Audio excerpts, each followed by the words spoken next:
Plumley is in the house. So we're going to have fun today, right?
It's time to do some good church.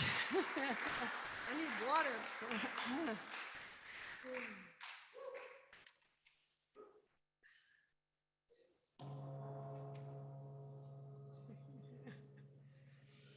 Now, today's going to be fun. I can tell. So let's start off with a prayer. So let's just take a moment to get centered. Let's focus our attention on our heart space. Not only the metaphysical symbol for love, but the place where all emotion, all energy emanates from. Starts from the heart.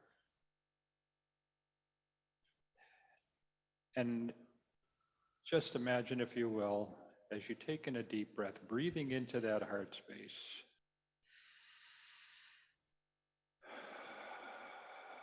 bringing in that nourishment of oxygen. Today is about self-care, self-love, compassion, self-nourishment.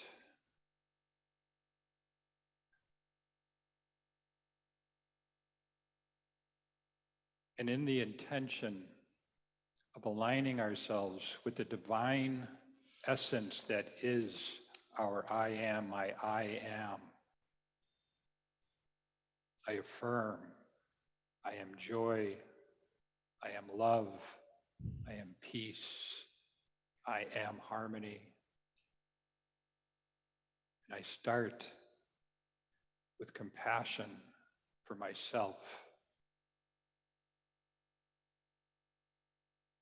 And in my divine essence of love, joy, peace, harmony, self-compassion, I emanate throughout the world.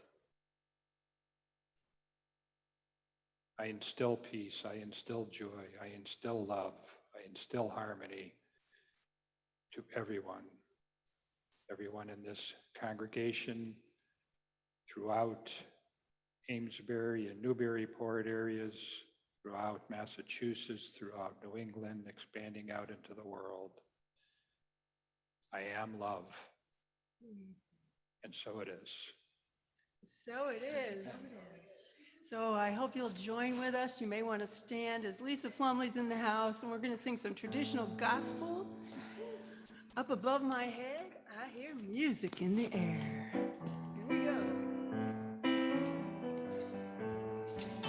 Oh, you're good. My head, I hear music in the air. Give Up me above comfort. my head, I hear music in the air. Up above my head, I hear music in the air. I really do believe there's a heaven somewhere. Oh yeah.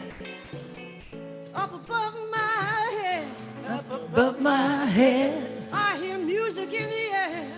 Music in the air. Up above my head, up above my head, I hear music in the air. I hear music in the air. Up above my head, up above my head, I hear music in the air. I hear music in the air. Oh, and I really do believe there's a heaven somewhere.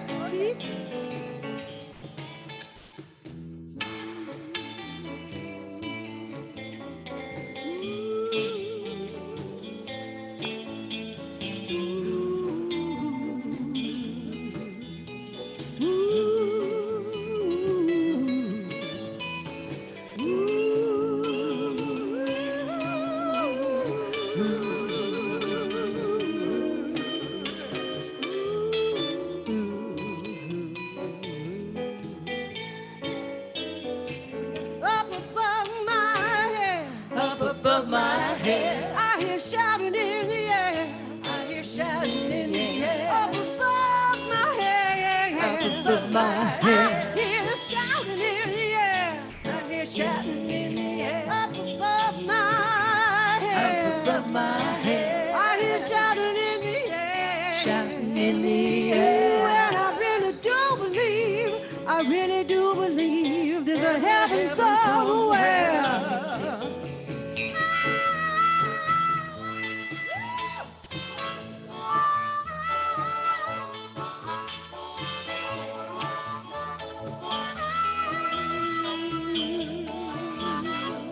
I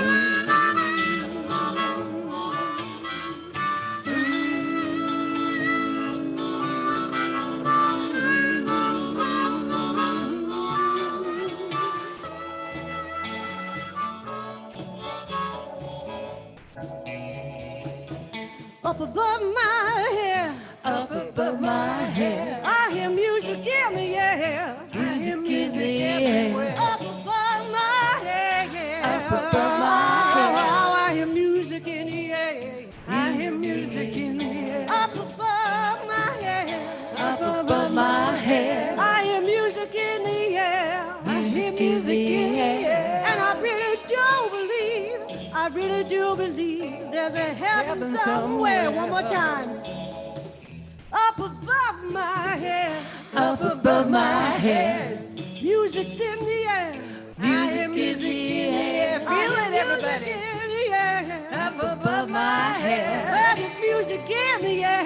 I hear music in the air. Up above my head. Up above my head. I hear music in the air. Music in the air. And I really do believe, yes, I really do believe there's a heaven.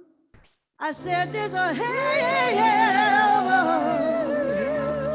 There's a heaven. Right here. Right here, right now. Because I really do believe, I said. Can I get a witness? Witness. Can I get a witness? 1, 2, up above my head. Up above my head. I hear music in the air. I hear music in the air. Up above my head. Up above my head. I hear music in the air. I hear music in the air. Up above my head. Up above my head. I hear music in the air. I hear music in the air. And I really do believe, I really do believe there's a heaven. I said there's a heaven. Where's that heaven? Where is it? You got a heaven right here, right We now. got that There's a heaven.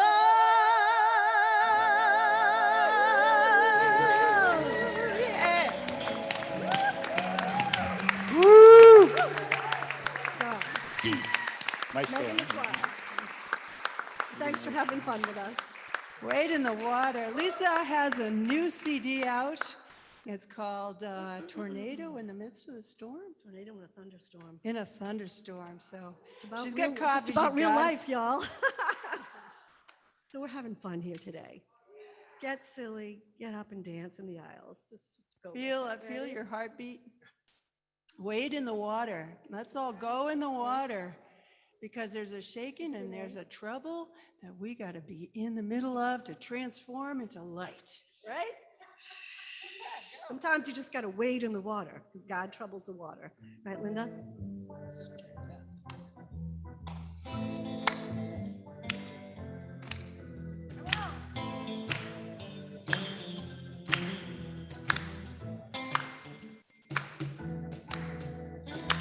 Wade in the water, wade in the water, children, wade in the water, 'cause God's gonna trouble.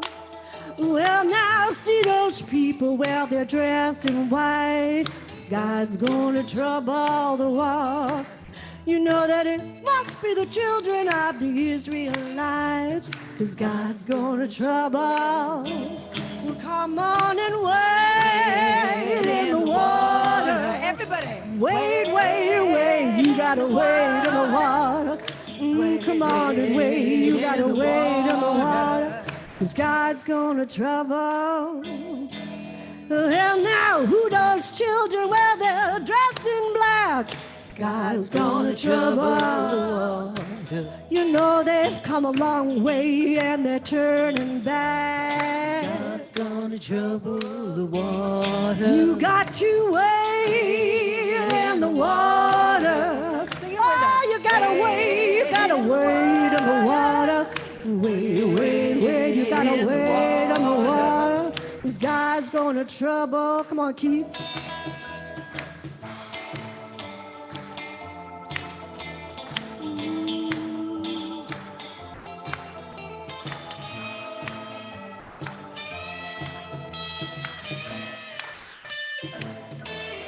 You got to wade in the water.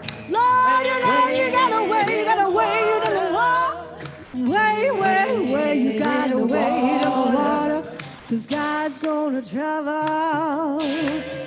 Well, now who those people? Well, they're dressed in blue, and God's gonna trouble the water. Well, it looks like my people, and they're coming through, 'cause God's gonna trouble the water.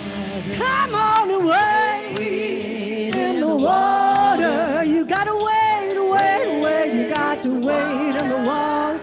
Lord, don't you know you gotta wait on the water, 'cause God's gonna trouble.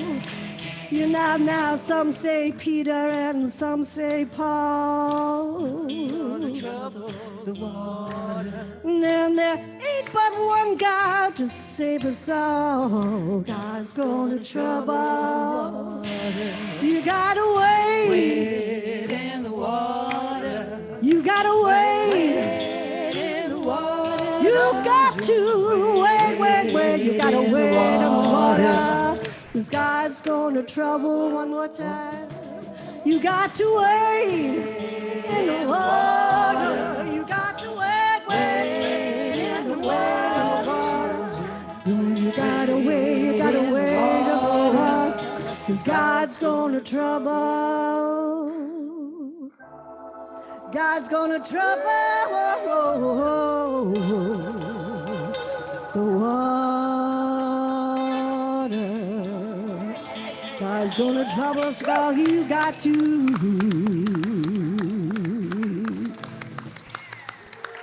All right.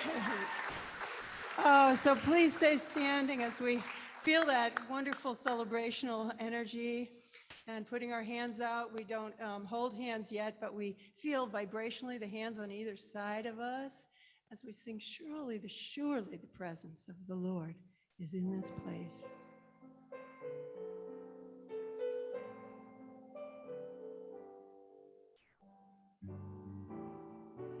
Surely the presence of the Lord is in this place. I can feel God's mighty power and God's grace. There's a holy hush around us. I see glory on each face. Surely the presence of the Lord is in this place. Surely the presence of the Lord is in this place. I can feel God's mighty power and God's grace. There's a holy hush around us. I see glory on each face. Surely the presence of the Lord is in this place. Because you are here. So welcome to Unity on the River in Newburyport, our hybrid service. We welcome you, and we are grateful that you are here. Is there anyone serving with us for the first time?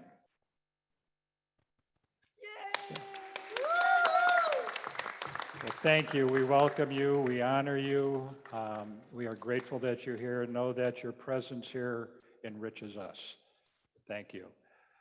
Someone will be here later that can offer you a packet to tell you what we're all about. So thank you.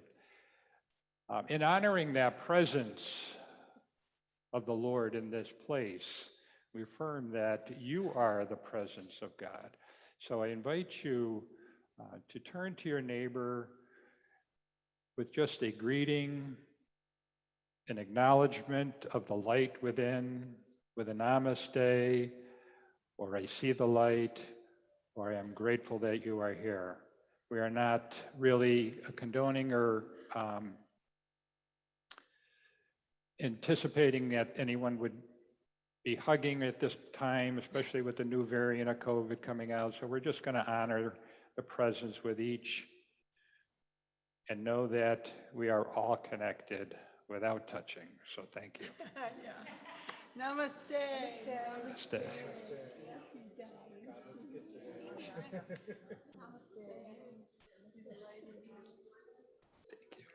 Thank you. Namaste.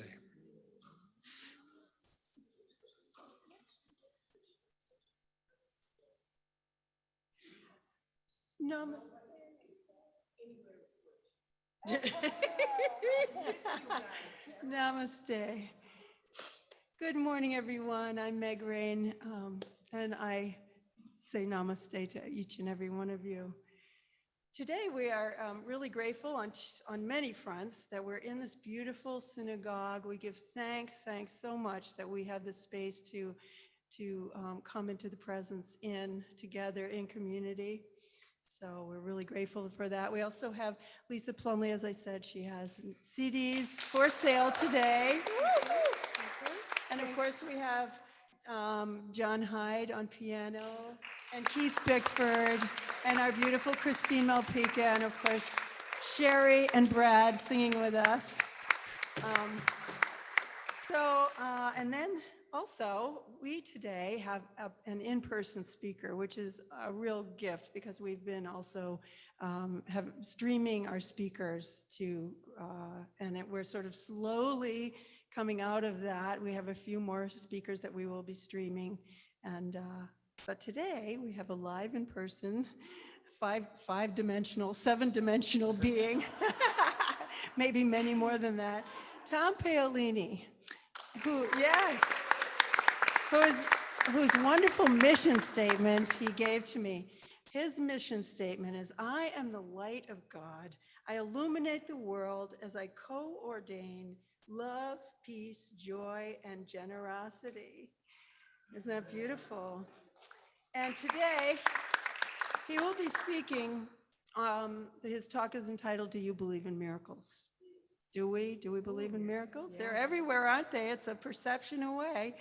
So he'll be basing his talk on the book, A Step Away from Paradise, the true story of a Tibetan Lama's journey in a land of immortality by Thomas K. Shore. So we welcome Tom Paolini. Thank you. Thank you, Tom.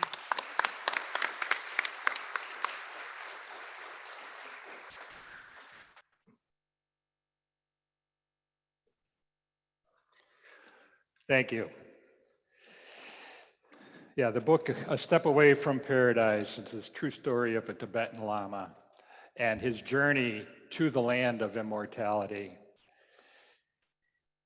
And I'd like to start it with the author is Thomas K. Shore, and he references a quote by William Blake, an English poet in the mid-1700s to early 1800s.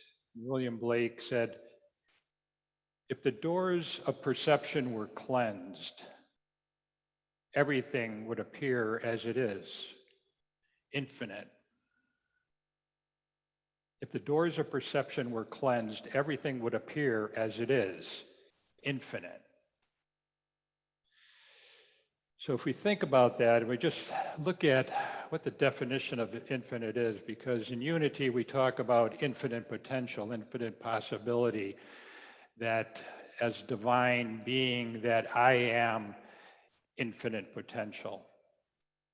But do we really take that in? Do we really know what that means? Or do we really just kind of brush it aside saying, yeah, but I'm still here. My checkbook has this amount in it, and this is what I see, and so this is who I am. But if we really look at what infinite means, in Webster's, it's immeasurable, inconceivable, inexhaustible, no limitation, no limitation. And I like the Revealing Words, which is Unity's book by the co-founder Charles Fillmore, who came up with a bunch of definitions and metaphysical meanings. And in the Revealing Word, he describes infinite as that which embraces all.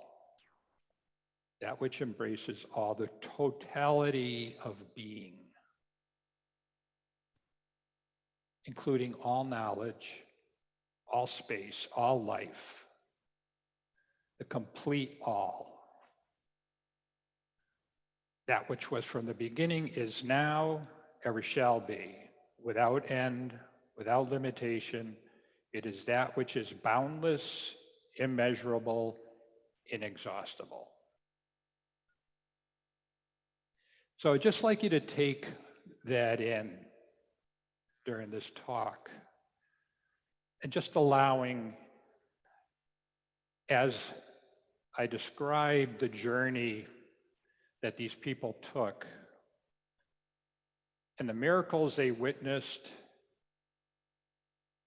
and the things that they describe that may not be in our realm of possibilities based on our understanding and our belief. And so we're just going to let that go and just say, maybe, just maybe. Okay? So just allow that, if you will. So a story starts with an 8th century Buddhist master called Padmasambhava. Padmasambhava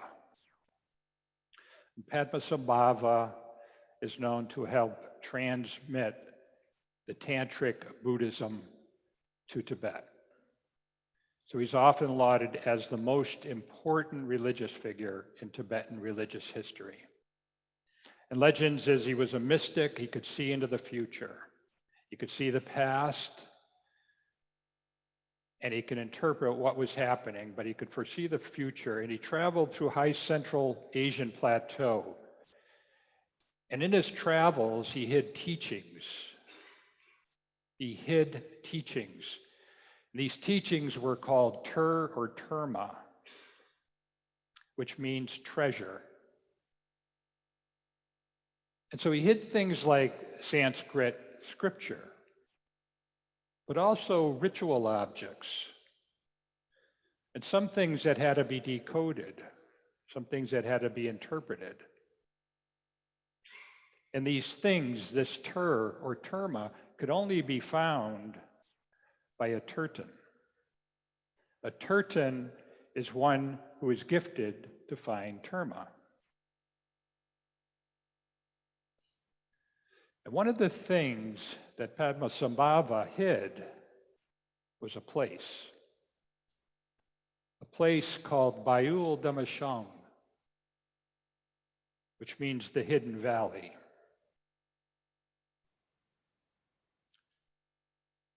It was a place of refuge that was only to be accessed by a special llama, a special terton, when all of the criteria were met, when there was total belief and the time was right, in a time of darkness.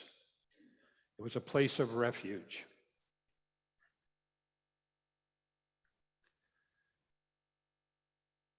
And it was known that it was located somewhere in the valley of Sikkim, which is a valley of rice, within the mountain range of Kanchenjunga, which is the 3rd highest mountain in the world. And in this place, Bayul Damashang, it was said that it was immortality, that there was beauty, there was love, there was riches. You could plant crops in a day and they would grow that day. That you needed nothing. You needed to bring nothing. But only the purest of heart, with total belief, could go, with no doubt.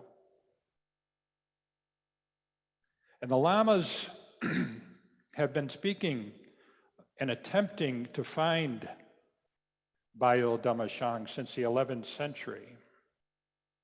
And again, they weren't talking about a symbolic place or a metaphorical place or metaphysical place. They were talking about a literal place, and this place that was in the valley that could not be seen by the regular eye or a regular person was said to be bigger than the area that it was in, bigger than where it was. So once you got there, it encompassed as much as people that could go there.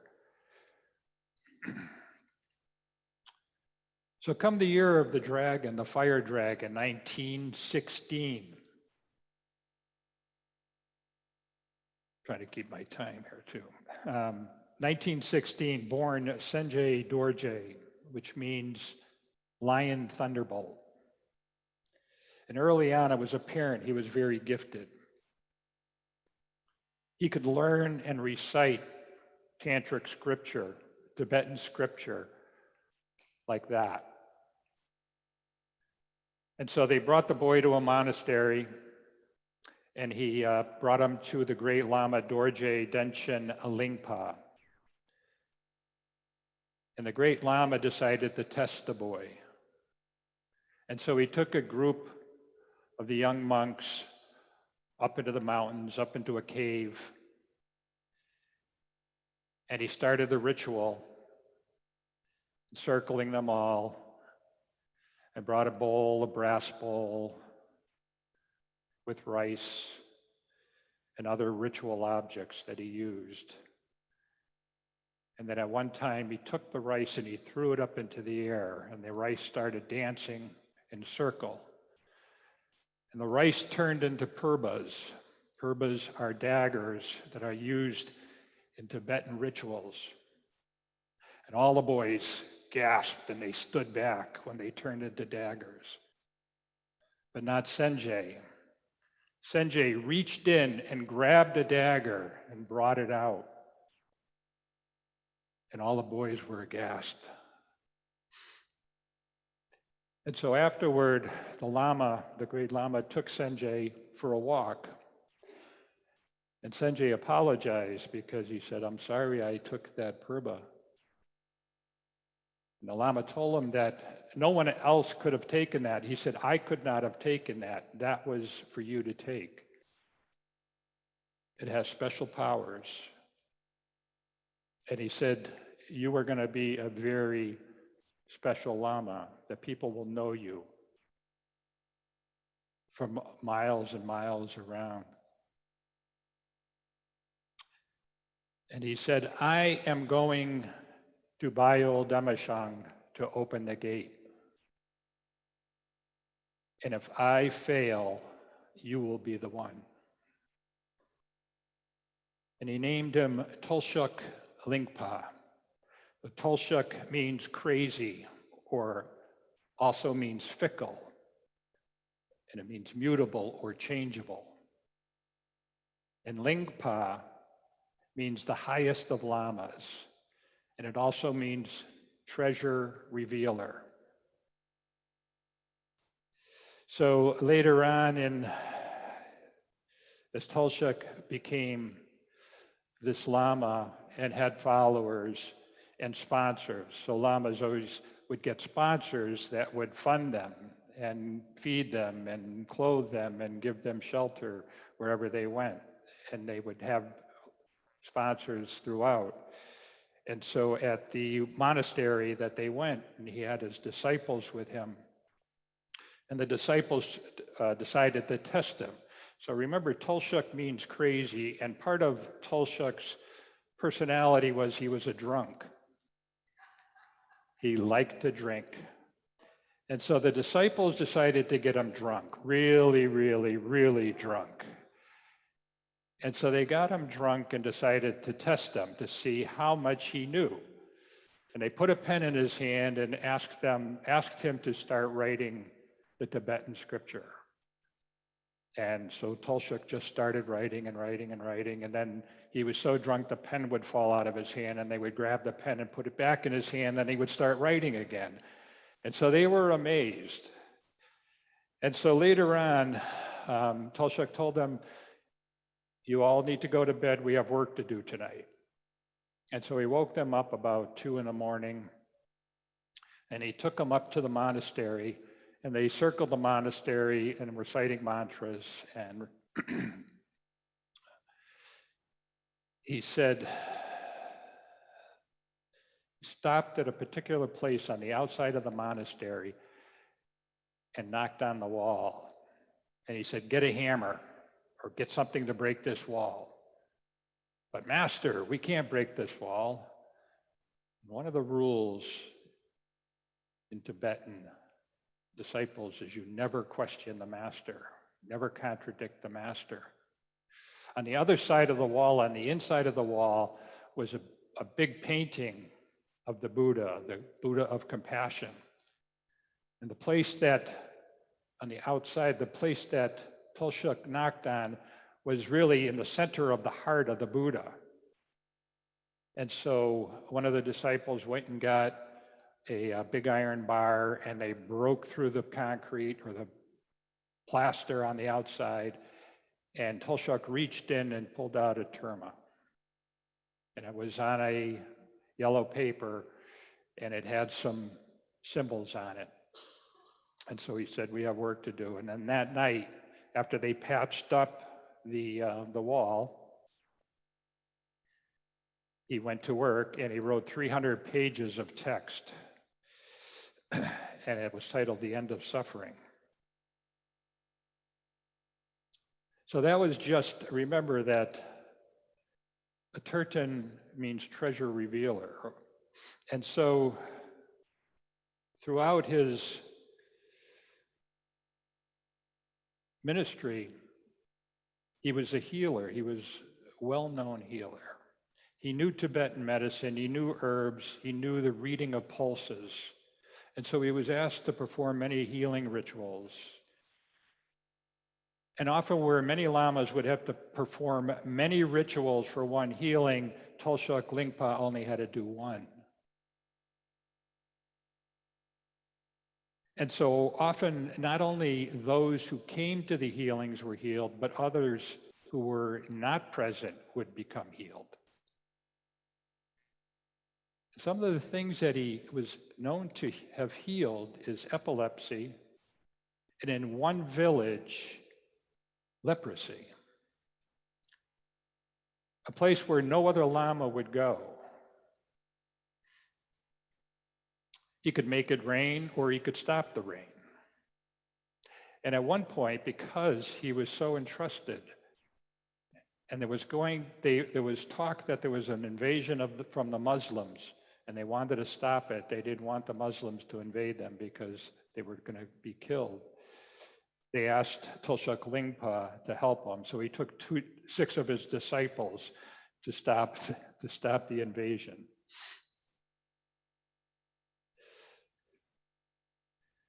So Dorje Denshin Lingpa failed in 1920s to open the gate. But the 1920s was a time of peace. And now it's about 1951, and the troubles in the region, and the quest began to find one to open Bayo Damashang. So during this time, remember the Chinese were slaughtering and lamas, and they were destroying texts, and they were imprisoning followers.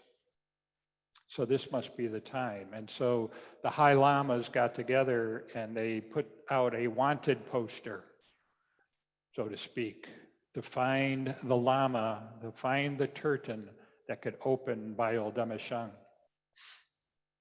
And it was distributed throughout the valleys, throughout the Himalayas, throughout to the areas around Tibet and Nepal.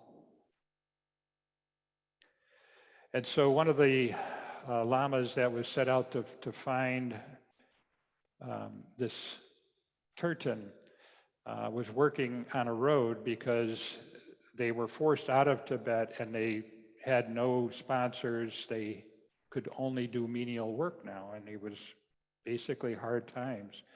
But he heard of this person that could open the gate. And so he went to find him. And as he brought the poster, without revealing the poster to Tulshuk Lingpa, who didn't know of this search, recited what was on the poster to him and said, I had a dream last night. And so he knew that he was the one. He said, Master, when you open the gate, you must take me with you to Shangri-La.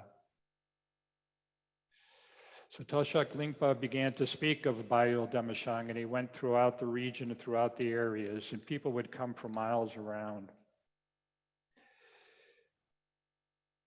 And I just would like to bring up that this story is told by and narrated to the author by Tolshok Lingpa's son, Kunseng, and his grandson, and many of the disciples that were on that journey. And so Kunseng, the son, remembers his father saying, "One day I must go to Shangri-La. Whoever wants to come with me, come. But only if you have no doubts. If you have no doubts, if you have any doubts, please don't go, stay here." And in order to go to Bayul Demeshang, you had to let go of all of your personal belongings, all of your wealth, and in most often, all of your relationships, because everyone did not have that total belief. If you had any doubt, he said, if you plant crops that year, don't go. And so people would sell their possessions. They would give away their homes because they didn't need that money. They only needed enough money to buy the clothes and food for the 2-week journey that it was up into the mountains. So in 1959, Chinese culminated their brutal attack by taking control, and the Dalai Lama escapes. And Tolshok Lingpa had come up with 2 readings, The Pure of Heart. I don't have time to read that, so I'm going to invite you to get the book because I think you'll be enthralled. One of the disciples that came to hear Tolshok Lingpa, his name was Geshepa, and he was also one of the ones that was interviewed. And Geshepa was 30 years old, and he is now in his 80s at the time of this writing. And he knew of the prophecy, and he left his home months before Tolshok Lingpa got to the location that he was going to speak. And I just want to bring up an interesting fact about Geshepa. When Geshepa was 1 year old, his parents died, and he was taken care of by his grandfather, who was also a lama. And so when Geshepa was young, the grandfather passed away during meditation. And so they took the grandfather, who was still in the lotus position, and they just put him on the side in the monastery. His body never decayed. And evidently, that is something that is true about yogis who die in meditation. Their bodies don't decay. And until Geshepa had gone by a dead dog who was decaying, and he smelt it, and he asked his uncle, "What is that smell?" He didn't know what death was.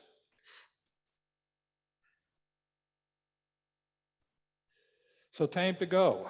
All tickets are one way. Sell your possessions only for the journey. People give away their homes. Hundreds and hundreds of people had such faith. And the local king was worried that Tolshok Lingpa was taking his subjects away and taking his money, right? Because they're paying taxes. And he wanted to know, are you going to open the gate? And Tolshok Lingpa denied it. But the king wasn't convinced, and he wanted Tolshok to convince him, to prove that he was the Lama, that he was the Turtan, the revealer, to open the gate. And he wanted a miracle. And he wanted him to come to the king's location to do the miracle. And Tolshok said, "I will do a miracle, but you have to come to my place." And so the king sent a representative. Tolshok Lingpa was not one to follow protocol. He was respectful and he was compassionate, but he was also, had his own mind. And so the king sent a representative, and then the crowds had gathered around when Tolshok said the miracle will be performed at this time. And in this particular moment, Tolshek went through his mantras and his incantations, and then he stepped into a stone. And the witnesses said it was like smoke or water, and the stone turned to liquid, and Tolshek Lingpa's foot was imprinted in the stone.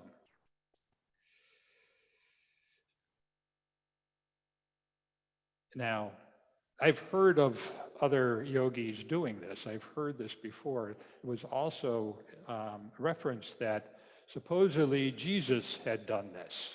It's not in any of the books that I've read, and also Muhammad had done this. And there are several foot locations in several places. And some say that one is the right foot of Jesus, and over there is the left foot of Jesus, and some argue that it was Muhammad's. But nevertheless, there's footprints in the stone. So the journey begins, and he brings his 12 disciples, and all of the followers are left in the valley to await the opening and the revelation so that they can come to Bayodemishang. And they're held up in the cave, and Wangal Bodai, who is one of the narrators and describes the story, was with Tolshek Lingpa, and the two of them leave the rest in the cave to go search for the gate. And they go up into the mountain. And as they're climbing in the mountain, this is springtime. And those of you who do some mountain climbing know that you don't go into the snow in the springtime because that's when the avalanches happen. And they heard a crack, and they look up, and a giant glacier is coming down towards the two of them. And so Tolshek Lingpa takes out his purba, and he holds it up, and in a deep tone and lets out a chant. And the glacier breaks in two and goes left and right of them. So that happened. So they decide to go on. And then another glacier breaks through, and they start to slide.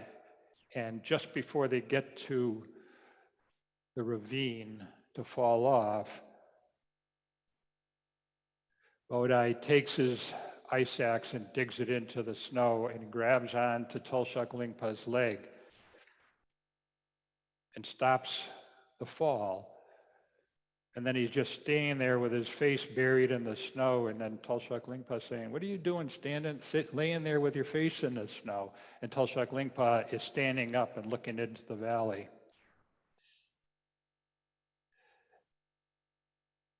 And so they look into the valley, and they see that the ground is bare, that there's vegetation that's greener the higher up they go, and they're going up towards a pass. And as they go up towards this pass, they see rainbows. And Bodai describes the rainbows as light arcs that are in the patterns of flowers. And you could almost touch them. And so as they reached higher, the air was the fragrance of herbs like saffron. And so they stood up, and they knew they were at the gate. They knew they were there. And then they hear a sound. And he described the sound like a clarinet, like they call for their goats. But there was no one around. And they both heard it. And at first they thought they were hallucinating, but they both confirmed. And so Tolshek Lingpa says, "We must go back. We have to get the others." So he wasn't going in. He wasn't going to open the gate until he had his disciples with him. And they go back to the cave. They get the disciples. Now, it had been about 20 days since the disciples were in this cave, and the food is running low, and they're getting concerned. And there was storms day and night, and there was a little dissension in the ranks as they get angry at each other. As you know, being in a cave in the mountains and running out of food.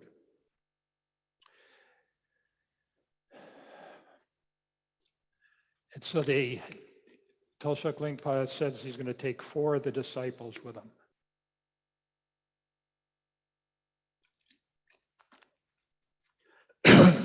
Sorry about that. I forget to turn this on. So they take the 4 disciples. They go up to the mountain. Another avalanche comes.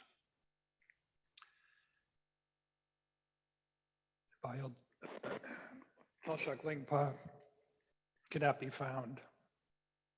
One of the disciples is unconscious and another is unconscious.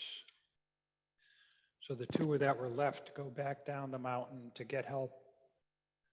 They come back and Tolshuk Lingpa is dead.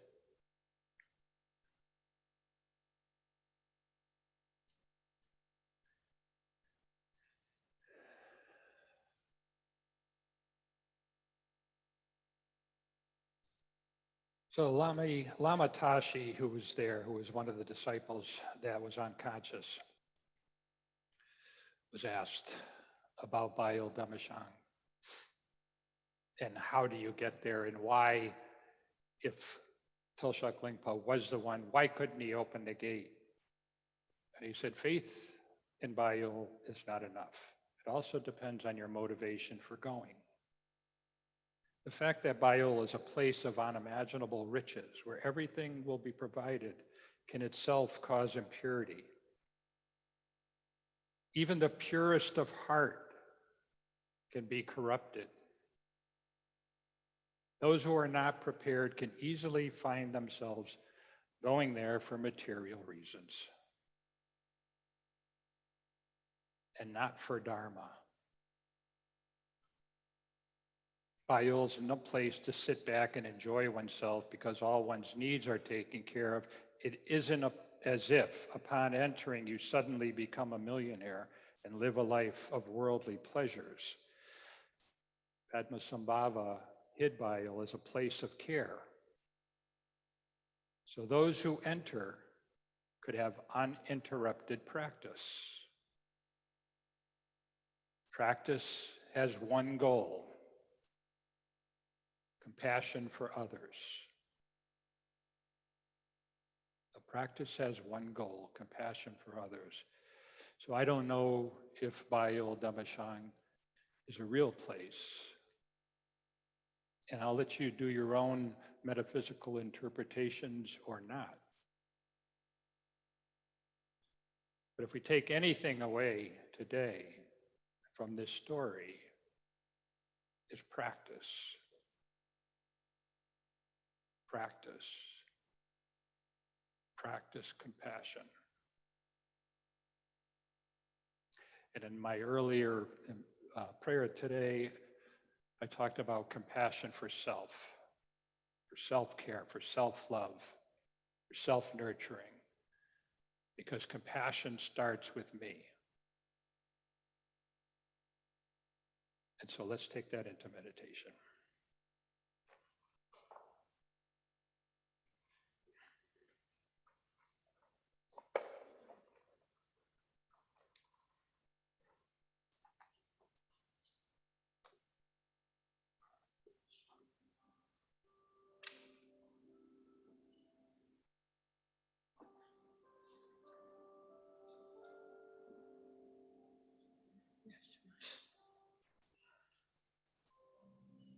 In the silence I shall go. In the stillness there's a knowing.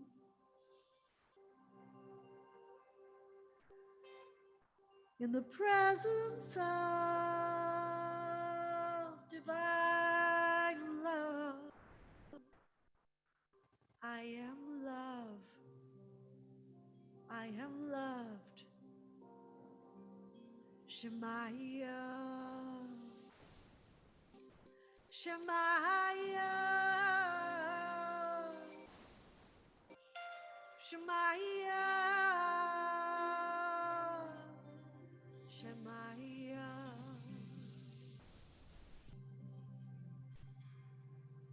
the silence I shall go. In the stillness there's a knowing. In the presence of divine love, I am love. I am loved. Shemaya, Shemaya, Shemaya, Shemaya, Shemaya, Shemaya.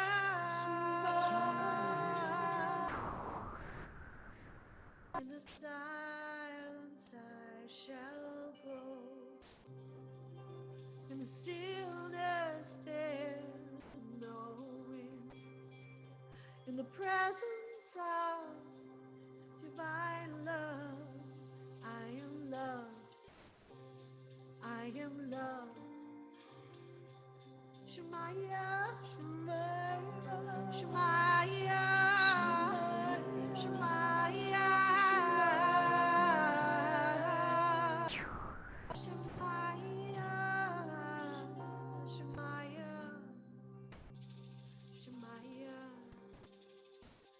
Shemaya, Shemaya,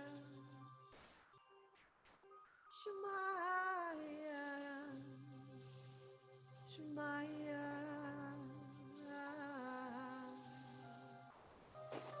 Shemaya, Shemaya.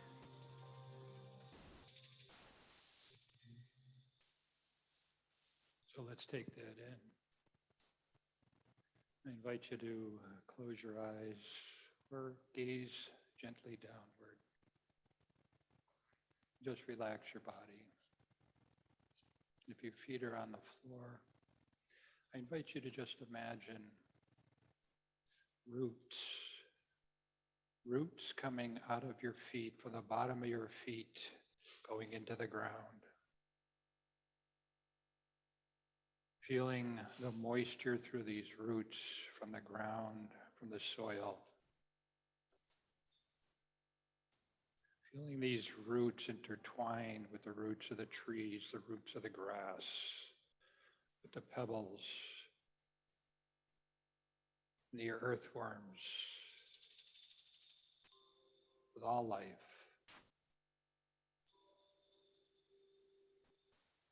And then coming back, bringing your focus to the top of your head, envision the white light coming into your crown chakra, engulfing your body with light,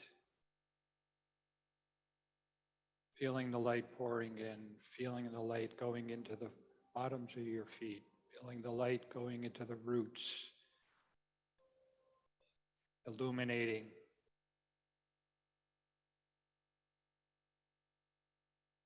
And then from your body, feeling the light expanding outward, filling this room, filling the town of Newburyport with your light, expanding, expanding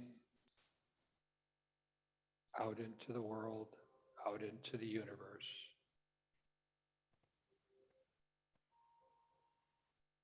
Everything you are, everything you see, everything you touch, everything you feel, everything you think with emotion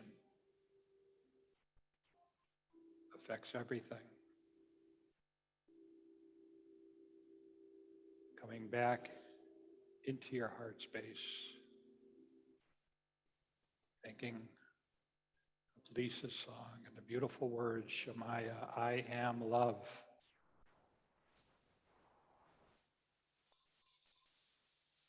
I am love. I am love. Let's sit in the silence with I am love.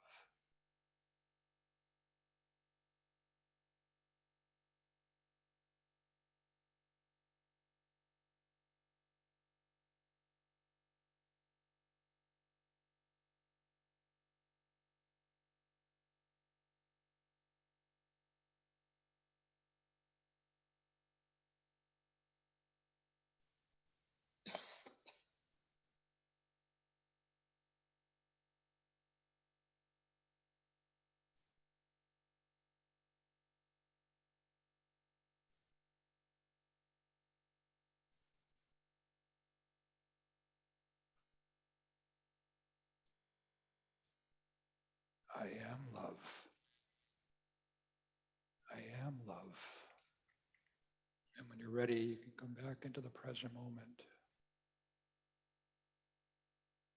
And I invite you to bring those words with you today, in every present moment, coming back to I am love.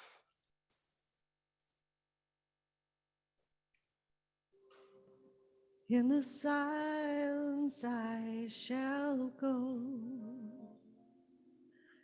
In the stillness there's a knowing.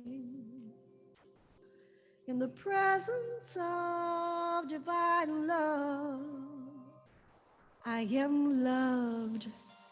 I am loved. Shemaiah. Shemaiah, Shemaiah, Shemaiah.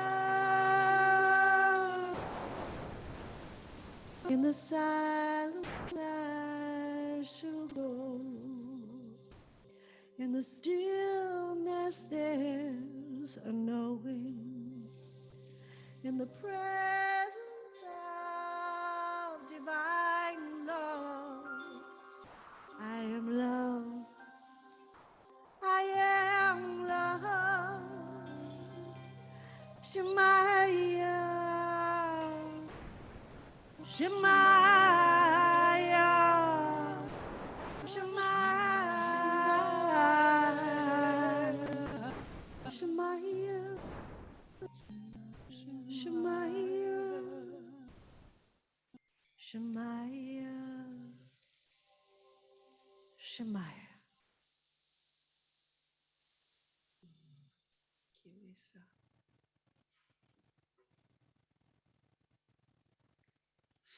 And now it's a time of our service where we get to give. So keeping in mind that Unity on the River,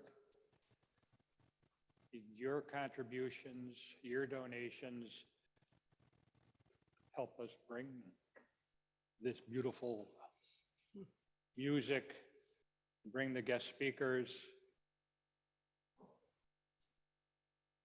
to keep our operation running.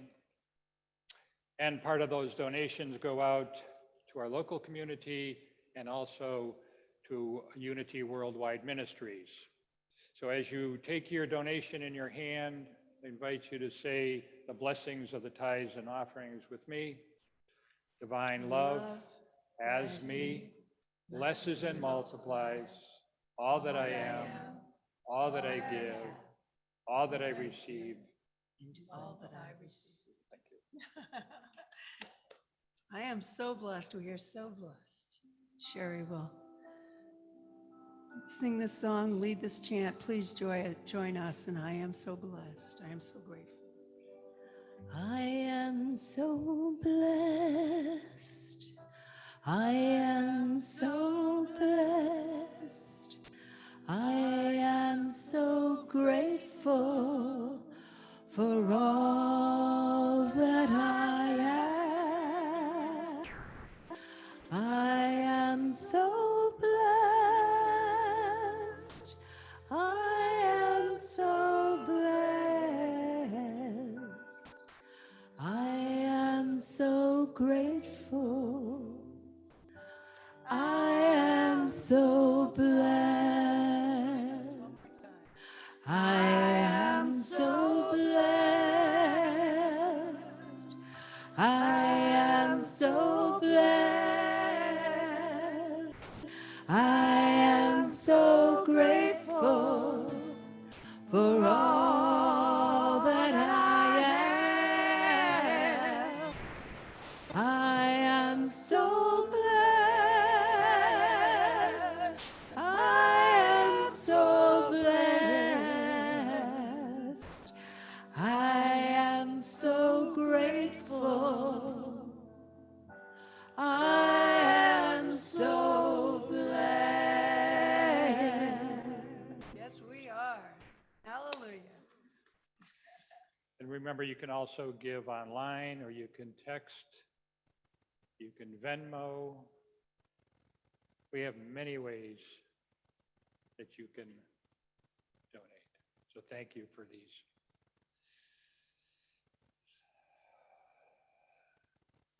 So we receive these gifts in love as they were given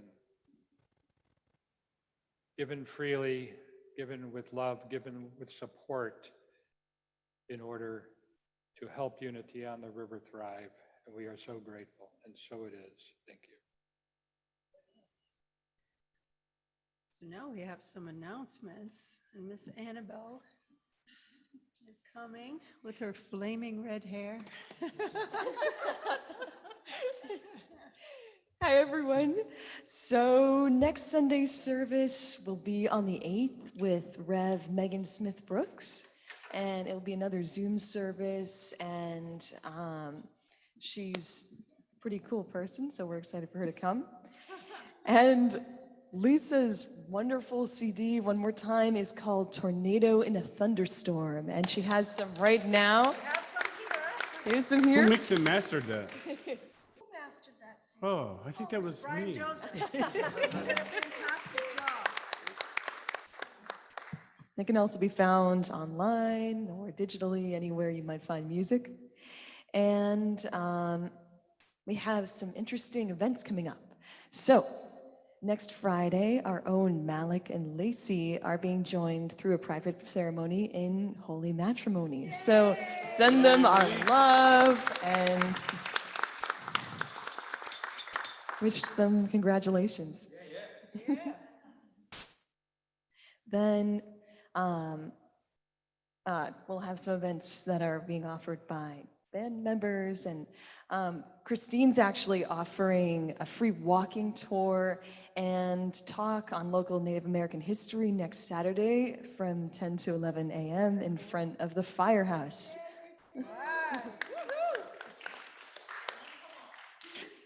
And then today at 5 every Sunday, and every other Sunday, there will be a Mamadou African drumming class, and ask Christine for more details on that.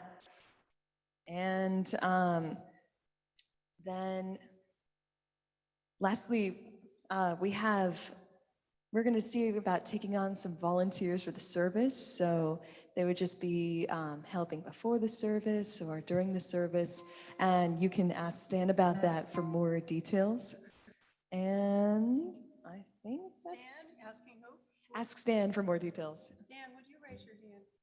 Yay, there's Stan back there in case you want to volunteer. We need volunteers for different things, and he can tell you what that is. And lots more of our events you can be found on the events page on our website. So if you go to calendar, you'll find local events. And then lastly, to donate, text GIVE to 833-702-4337. And we're going to finish up with our exciting songs that our band has worked very hard on. Bodhisattva. This is a Tom request that he gave us on Wednesday. So this is our variation on a Steely Dan song. Did you say Steely Dan? I said Steely Dan.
Bodhisattva, won't you take me by the hand?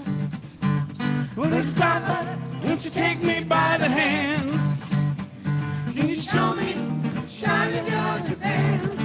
Sparkle of China, can you show me Bodhisattva? Bodhisattva, I'm gonna sell my house in town.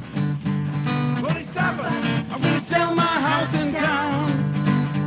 And I'll be there, shining down Japan, sparkling in China. And I'll be there, Bodhisattva, Bodhisattva.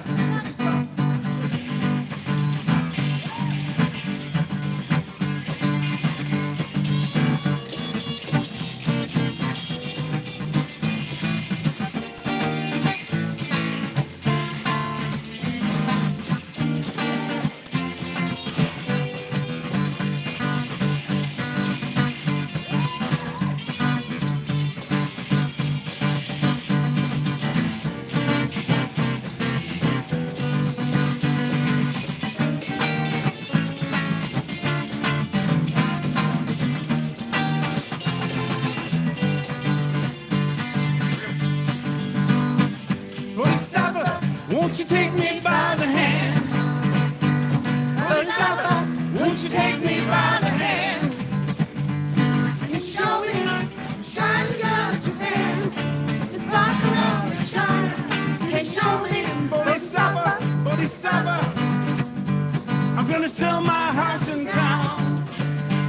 Bodhisattva, I'm gonna sell my house in town. And I'll be there, shining down Japan. Bodhisattva, Bodhisattva, Bodhisattva, Bodhisattva.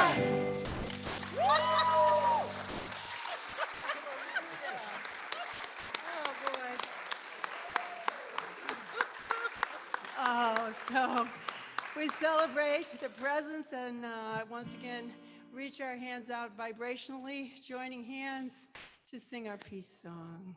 Let there be peace on earth, and let it begin with me. Here we go.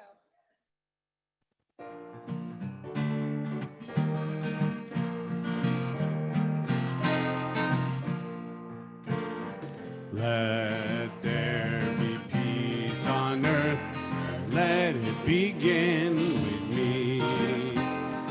Let there be peace on earth, a peace that was meant to be, with God as creator, family all are we. Let us walk with each other in perfect harmony. Let peace begin with me. Let this be the moment now. With every step I take, let this be our joyous vow. To take each moment and live each moment in peace eternally. Let there be peace on earth, and let it begin with me.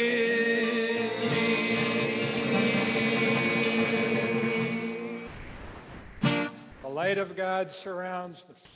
We are the light of God. The love of God enfolds us. We are the love of God. The power of God protects us. We are the power of God. And the presence of God watches over us. We are the presence of God. Wherever we are, God is, and all is well.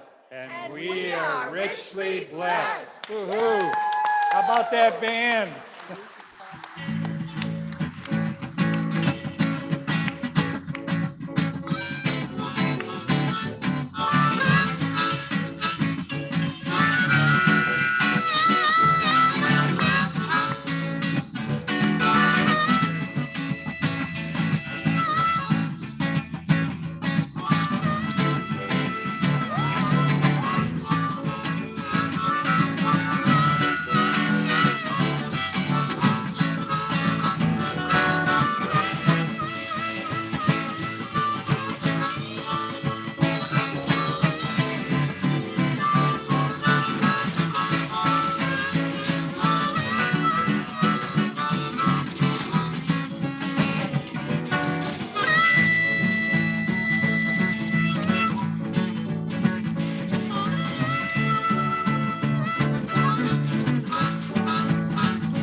So Lisa's going to, has her CDs with her, and if you'd like to purchase one, please come on up and talk to her.